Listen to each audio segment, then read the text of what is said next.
everybody. Good afternoon.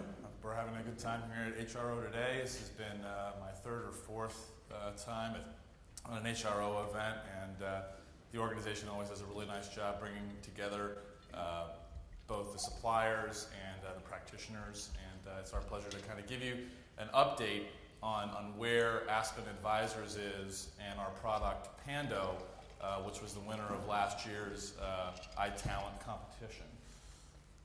So let's talk a little bit about who we are first. Not everybody in the room knows our organization, so I'll give you a quick briefing and then I'll walk you through the product and kind of what improvements and advancements we've made in the past 12 months.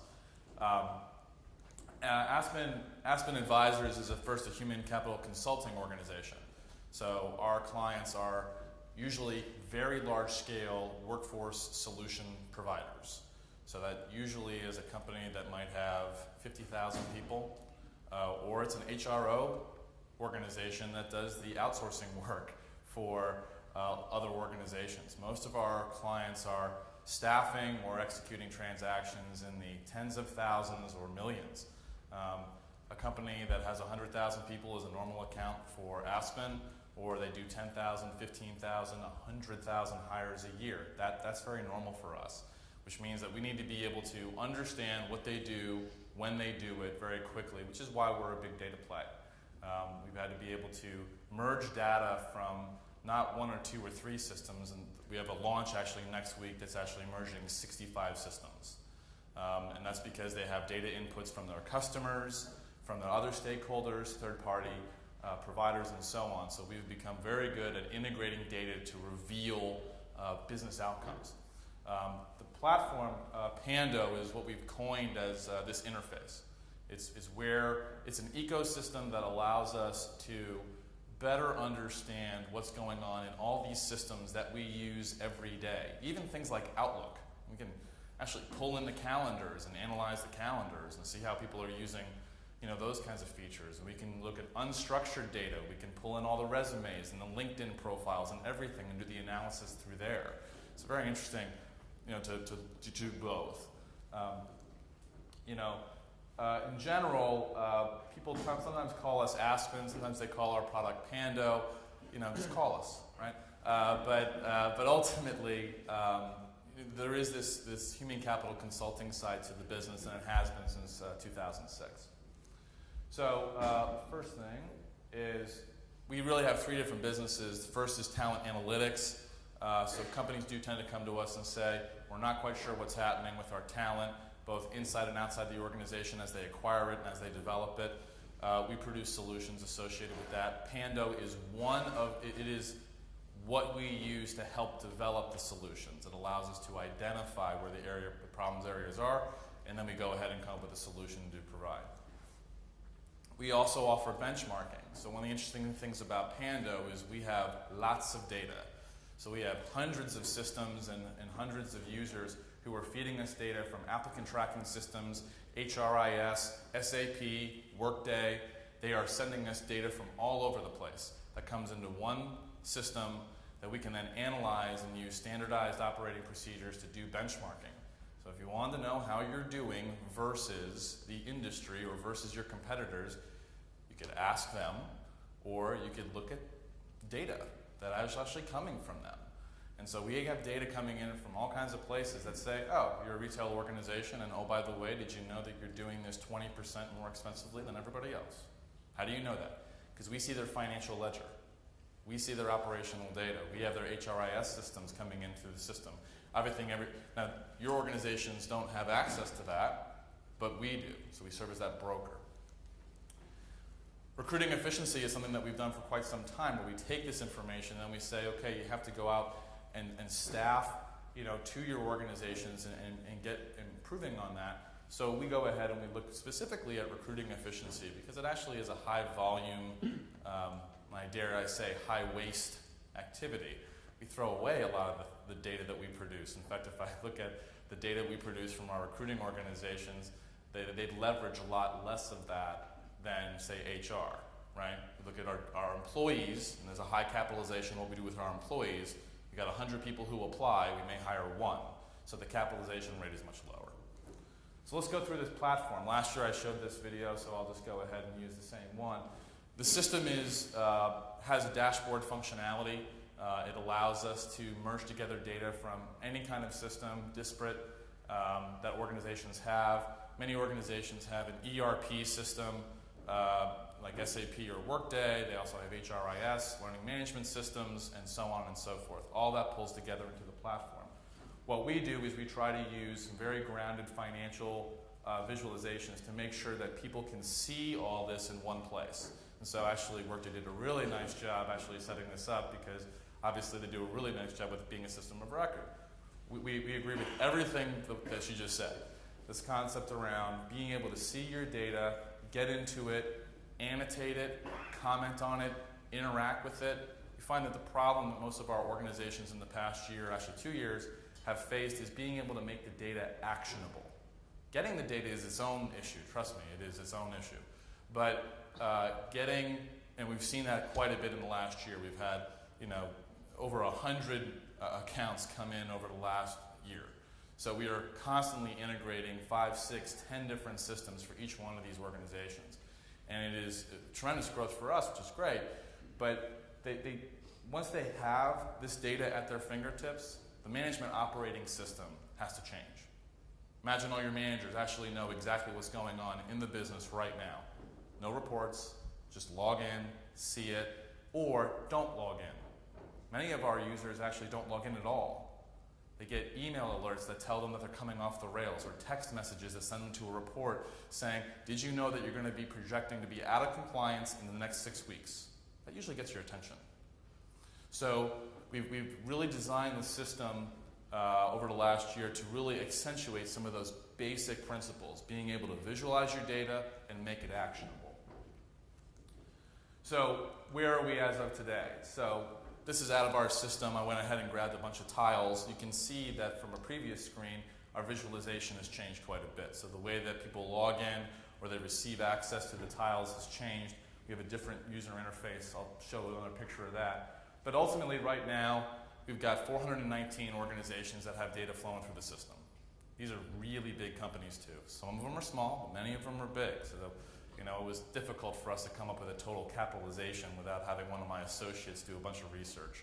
But 419 companies in their data running through the platform, various forms of data, whether that's engagement data, or it's ATS data, HRIS data, financial. It is kind of all over the place, typically around talent though.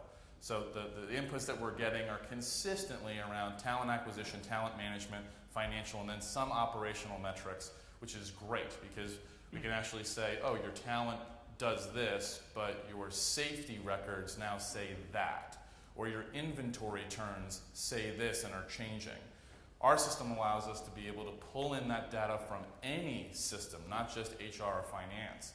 So what ends up happening is we're pulling in operational data, marketing data, customer service data, and watching those trend lines change and then correlating them back to anything in HR from a business process.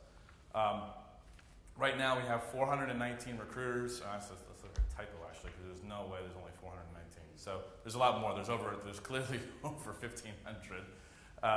But right now we're tracking on around 700,000 hires that will go through the platform this year, at least in terms of understanding what's going on with those hires. This is a tremendous number, and that's across obviously all these different companies.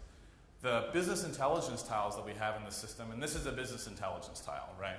So you can click into this and then you can see the trend line and you can pivot on it and everything else, and that updates every day, right? So we actually have the ability to have data update every 15 minutes. We do not recommend that course of action, but most of our organizations have a daily refresh, so they understand what happened yesterday. They understand what happened this morning. We usually run things overnight on Eastern Standard Time. HR data doesn't usually work or move that fast, to be honest. I mean, most people are not doing engagement surveys every day, right? Or they're not doing performance management every day, thank you. But they are doing their ATSs every day, CRMs and so on. One of the things that's interesting about Panda that we've done in the last year is we've developed this. So this HROS, H-R-O-S. HROS is our standard way of how we do benchmarking. All the calculations that come into the platform are our intellectual property. So when you give us your data, we know exactly what time to fill looks like, head count, vacancy, and so on. All those calculations are automated. So we don't have to crunch your data. The data gets crunched by Horace. So all that intellectual property around how do you calculate, right, we've already done all that. And that's been a lot of the advancement we've had to do in the last year. System now looks like this. We have an updated interface, still using a lot of the same sort of visualizations. We can have thousands of different visualizations. We can use any kind of JavaScript you want. So if you want the color to look like this and so on, it's amazing how in the past year, everybody wants their bar chart to be unique. It's still the bar chart, okay? There are some other visualizations that make a lot of sense. We've had to work a lot with our organizations to get them to understand that a fancy visualization doesn't necessarily mean it's effective. One that people can read instantly and understand what's going on, that's effective. So I think that our learning in the last year has really shown us that. We've also had to do a lot of mobile access improvements. So most of our users engage Pando through mobile device. So our platform is obviously accessible through any kind of device. You can see your dashboards and your alerts. Most people get alerts through their iPhone or Samsung or what have you. That's the way they engage. We had to do a lot of work associated with that. We've also had to look at enterprise. So this is a new visualization that we have that we can map the behaviors, the transactions, scorecards, what have you, on any piece of data in the system at an enterprise level. This actually represents 36,000 people. And so what we can do is we can say, here's the CEO, here's this division, this division, this division, and we can start to drill in and understand who people are, what they're doing, and now we're starting to do things like, how many sales do they have? How many prospects do they have? Are they on target? Because we're pulling in all that operational data. A couple of big takeaways from today. They asked me to come up with what did we learn, right? Here's what we've learned. Impact begins with non-HR data. That's it. If you want to understand how your business is, you want to understand how HR is being affected to the business, look at marketing, supply chain, safety, finance, customer service. If you're not getting that data, start. The more we were seeing a lot more impact by getting that data into our systems and saying, oh, let's make a business decision that impacts downstream. The only way for us to really track that inside Pando is to get the actual data from those other functions. It's very difficult typically for HR to get a hold of it, but start soliciting for that. And the companies who have really done quite some amazing things. Context and third-party data is required. By the way, this is like a picture of like our preview screen in the system. But you need to have third-party data. How do you know what good looks like? Because you improved 15% from last week? Okay. So what? Says who? Says the industry, says your region, says the function. You need to have real comparison data that comes in from organizations like HRO or otherwise. Survey data does not equal system data. We have so much survey data running through our system that is counterintuitive to the actual system data that we get from the same companies. They say in a survey they do this, their engagement survey says that, their feedback survey says something else, and then the raw data that comes in through their systems says something completely different. So if it's in a survey, believe it to a point, validate it with the system-wide data, and we're actually working with a lot of organizations on that variance. You have to have alerts in your data quality. So we look into our systems and our clients, and they have a lot of junk in there. They are not doing a good job of entering the data that are in the systems that we analyze. So we have to have alerts go out that say, hey, this wasn't entered correctly, somebody has to fix it. Or we're kicking out poor data. We've had to set up a lot of alerts in the last year for our organizations to maintain their data quality, because the decisions they're making now are in obviously tens of thousands to millions of dollars. Thank you. This is the last one, and I'll leave you with this. HR data is leading the pack. HRO data. They get a lot of data from a lot of their clients. So they don't have just one company's data. They sometimes have 30 or 40 or 50. We are seeing that HRO is breaking away from corporate HR in terms of their ability to provide talent analytics. It's early, but they're clearly ahead. So lean on your HRO providers for insight. They have more data than you. Now we tend to work with a lot of the HRO providers, so we have all their data too, so it's kind of nice. But they tend to be leading the pack. think that's it. Any questions? No? Okay. Thank you.